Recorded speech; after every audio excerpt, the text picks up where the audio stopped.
खूप दिवसापासून कोकण, कोकण करत होतो आणि आज आमचा फायनली कोकणात निघायचा प्लॅन झाला. पालघरवरून डायरेक्ट ट्रेन नसल्यामुळे आम्ही पालघरवरून लोकल ट्रेनने कुर्ल्याला पोहोचलो. कुर्ल्याला पोहोचून टिळकनगरला जाणाऱ्या ट्रेनची वाट बघत होतो. खूप गर्दी असल्यामुळे आम्हाला पालघरवरून उभंच यायला लागलं. टिळकनगरला पोहोचून एल-टी-टी स्टेशनला आम्ही चालत गेलो. आईने दिलेला चिकन आणि चपातीचा नाश्ता केला. समोरच ट्रेन असल्यामुळे आम्ही पटकन आमच्या डब्यात जाऊन सीटवर जाऊन बसलो. 5 मधून आमची 3च तिकीट कन्फर्म झाली होती.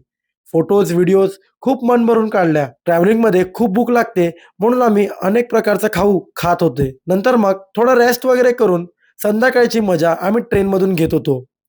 काय तो व्ह्यू एकच नंबर. रत्नागिरी स्टेशन जवळ आल्यामुळे आम्ही ट्रेनमधून उतरायची तयारीला लागलो. बॅग्स वगैरे काढल्या व पोहोचलो रत्नागिरी रेल्वे स्टेशनवर. हे रेल्वे स्टेशन कमी, एअरपोर्ट जास्त वाटते. इथे पण येऊन फोटोज, व्हिडिओज काढल्या, रूम घेतली, जेवण केलं आणि झोपलो. बाय.